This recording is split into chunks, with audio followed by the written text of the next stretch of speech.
C'est beau une ville la nuit, surtout dans l'obscurité. 23 communes s'engagent aux côtés de la métropole pour réduire leur pollution lumineuse avec des extinctions ou des LED et ça fait aussi des économies. Observer la fertilité en étudiant les slips, dit comme ça peut paraître étrange, sauf si on parle de fertilité des sols et que l'on a auparavant enterré les sous-vêtements dans des parcelles agricoles. Et puis même s'il ne sera pas porte-drapeau au JO de Tokyo, David Smetanine poursuit son objectif de décrocher une nouvelle médaille et s'entraîne aux côtés de Clément Colombi, champion de sport adapté. Bonsoir à tous, ravi de vous retrouver dans ce JT du mercredi 7 juillet 2021. Toutes les heures à partir de 18h, l'essentiel de l'actualité du Grand Grenoble. La traversée du Bac, un long fleuve tranquille pour une très grande majorité de jeunes. 90,5% des 117 000 lycéens de terminale peuvent partir en vacances le cœur léger puisqu'ils ont décroché leur bac dès hier. C'est un peu mieux pour l'Académie de Grenoble et ses 36 200 candidats avec un taux de réussite pour ce premier tour à 91,70%, dont 96% pour le seul bac général en Isère. Ceux qui ont obtenu moins de 10 sur 20 mais plus de 8 sur 20 passent le rattrapage jusqu'à la fin de la semaine. Cette année, le contrôle continu représentait 82% de la note finale au minimum. Déscolarisée pour sa sécurité, une jeune Iséroise affirmait il y a peu avoir laissé tomber l'idée de préparer son bac. Mila a aujourd'hui 18 ans et tous les jours victime de cyberharcèlement. Le tribunal correctionnel de Paris a condamné ce mercredi matin 11 jeunes gens de 18 à 29 ans à des peines allant de 4 à 6 mois de prison avec sursis et pour certains à devoir verser à la jeune femme 1 500 € chacun en raison des souffrances qu'elle a endurées. Mila avait été insultée et menacée de mort après la publication d'une vidéo polémique sur l'islam. À la sortie du tribunal, elle a déclaré « On a gagné et on gagnera encore ». Éteint la lumière alors que l'éclairage public relève des communes, la métropole de Grenoble s'engage aux côtés de 23 d'entre elles pour les accompagner dans une diminution de la pollution lumineuse, dans un effort de rénovation de l'éclairage public, source de pollution lumineuse. À elles seules, elles sont source de 44 000 points lumineux. L'enjeu, c'est en fait de faire des économies d'énergie sur l'éclairage public. C'est à la fois des économies d'énergie, c'est à la fois un bienfait pour l'écologie et pour la biodiversité, parce que quand on éteint les lumières, eh bien la faune, la flore respire. Donc l'enjeu, c'est de faire des économies, c'est ce que je disais. Il y a à peu près 60 000 points d'éclairage sur la métropole. Et le schéma d'aménagement lumière prévoit de faire 60% d'économies sur ces 60 000 points lumineux. Comment on procède ? On remplace les anciennes lumières par des LED, par des ampoules qui consomment beaucoup moins d'énergie, 10 fois moins d'énergie par exemple. Et puis on procède à de l'extinction lumineuse la nuit. C'est aussi un enjeu économique à travers l'investissement qui va être produit sur les 15 années, de 2020 à 2035. Et c'est potentiellement de 21 à 38 millions d'euros d'économie d'énergie en économisant en fait les dépenses de l'éclairage public. Cette charte, c'est une aide parce qu'elle va nous permettre également de travailler sur un cahier des charges avec des préconisations qui sont en faveur de la biodiversité, chose qu'on n'avait pas forcément intégrée en tout début d'investissement. En 2016, les premières LED qu'on a mis en place, c'était des LED qui avaient une température d'environ 3000 Kelvin. Aujourd'hui, on est sur des températures beaucoup plus chaudes, 2300 Kelvin, donc qui protègent la biodiversité. Dans les 49 communes de la métropole, la facture énergétique liée à l'éclairage public est actuellement évaluée à 4 400 000 €, auxquels s'ajoutent près de 2 millions de coûts d'entretien chaque année. La pollution, on la constate à tous les niveaux, y compris dans les sous-sols agricoles. Dans quelques grammes de terre vivent environ 10 milliards de micro-organismes. Chacun a son rôle, stocker le carbone, filtrer l'eau, aider à la fertilisation du sol pour assurer la croissance des végétaux. L'opération Plante ton slip a été lancée en 2016 par des agriculteurs canadiens et depuis, elle a fait des petits. Laurine Guignard.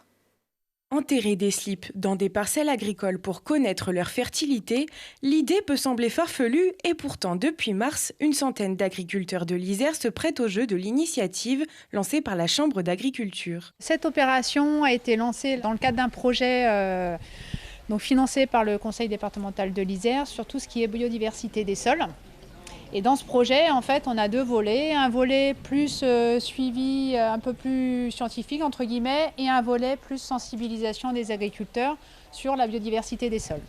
Et c'est dans ce volet-là donc, de sensibilisation qu'a été lancée cette opération Terre ton slip, donc à l'échelle départementale, où l'objectif était d'avoir à peu près 100 agriculteurs volontaires pour enterrer un slip.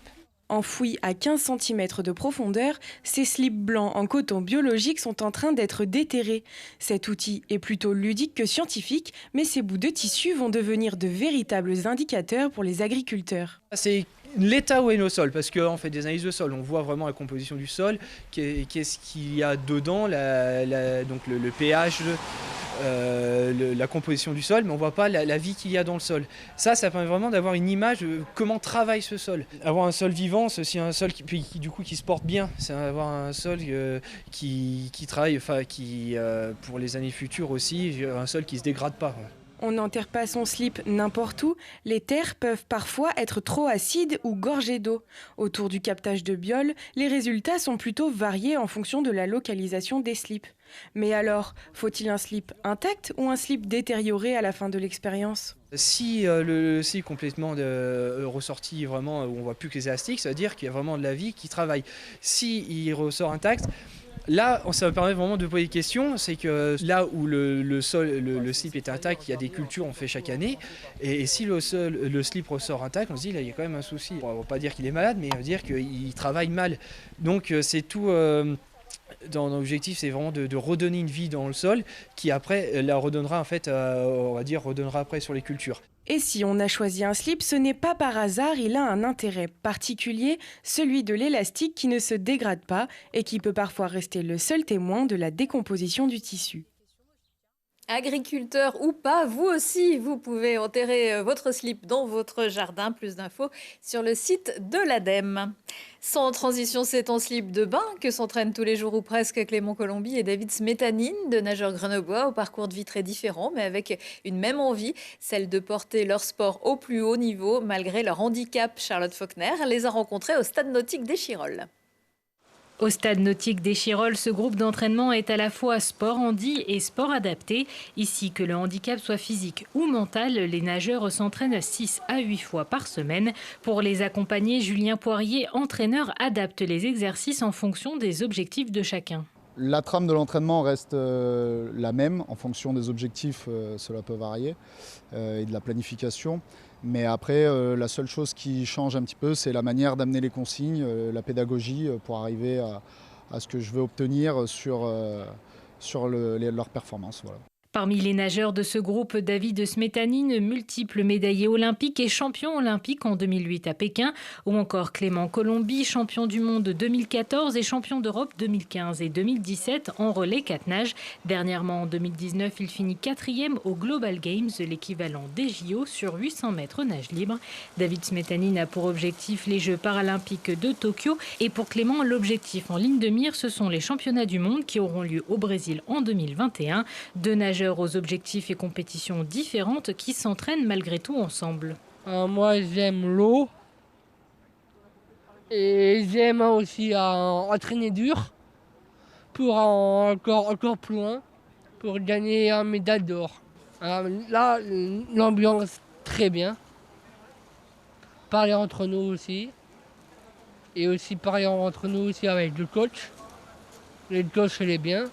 On partage finalement les mêmes difficultés, les mêmes envies et puis les mêmes réussites quand ça marche. Donc non, il y a une belle synergie dans ce sport et on le dit souvent, quelle que soit la nature du sportif, du nageur, encore une fois avec ou sans handicap, on partage la même chose, quoi. Et c'est ce qui fait que ce sport est assez génial en fait, c'est qu'il est complètement inclusif finalement. On n'a pas de différence dans l'eau, le handicap dans l'eau il est complètement gommé, il est rayé, on est vraiment dans un protocole de compétition, de préparation et le handicap dans l'eau, il n'existe plus. On est nageur, point final, quoi. Pour compléter leur préparation, ces sportifs enchaînent également 1 à 2 séances de musculation par semaine. Et qu'il pleuve, qu'il vente ou qu'il neige, il ne manque jamais une session d'entraînement.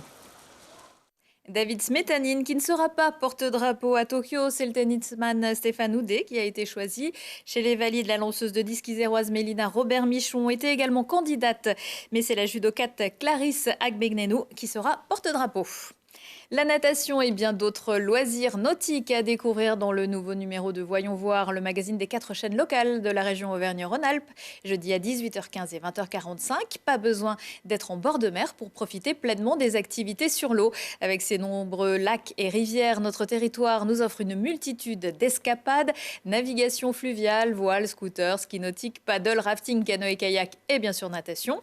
Des activités à pratiquer dans le respect des gestes et conseils de prudence afin d'assurer la sécurité de tous et de préserver au mieux l'environnement. Préserver sécurité et environnement, le credo de l'été à la ville de Grenoble qui a décidé de regrouper son programme d'animation sur une seule scène cette année.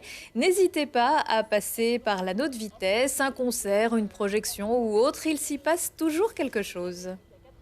Cet été à Grenoble, on va retrouver de la culture partout et pour toutes et tous. L'année dernière, on avait proposé des éclats qu'on retrouvait un peu dans tout Grenoble, sur des places, dans des jardins. Cette année, on reprend ce dispositif. Donc on aura toujours des artistes de Grenoble qui iront à la rencontre des Grenoblois dans tous les quartiers par ces éclats de culture.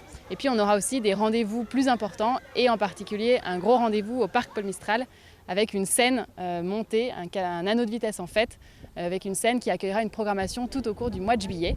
Et bien entendu des rendez-vous dans les grands parcs de Grenoble, parc Paul Mistral, parc à Bachelard et à la Villeneuve. L'idée, c'était de permettre aux Grenobloises et aux Grenoblois de se retrouver après cette année très particulière et de renouer avec des contacts sensibles, une relation aux arts et à la culture.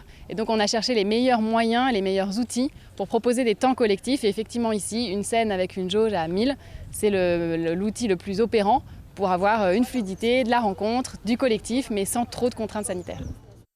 La scène de l'anneau de vitesse qui accueillera jeudi soir Dombrance, vague imaginaire, mais aussi le précurseur de la French Touch, Bernard Fèvre, alias Black Devil Disco Club, découvert en 1978, mais qui a repris du poil de la bête électro depuis sa réédition en 2004 sur le label d'Aphex Twin.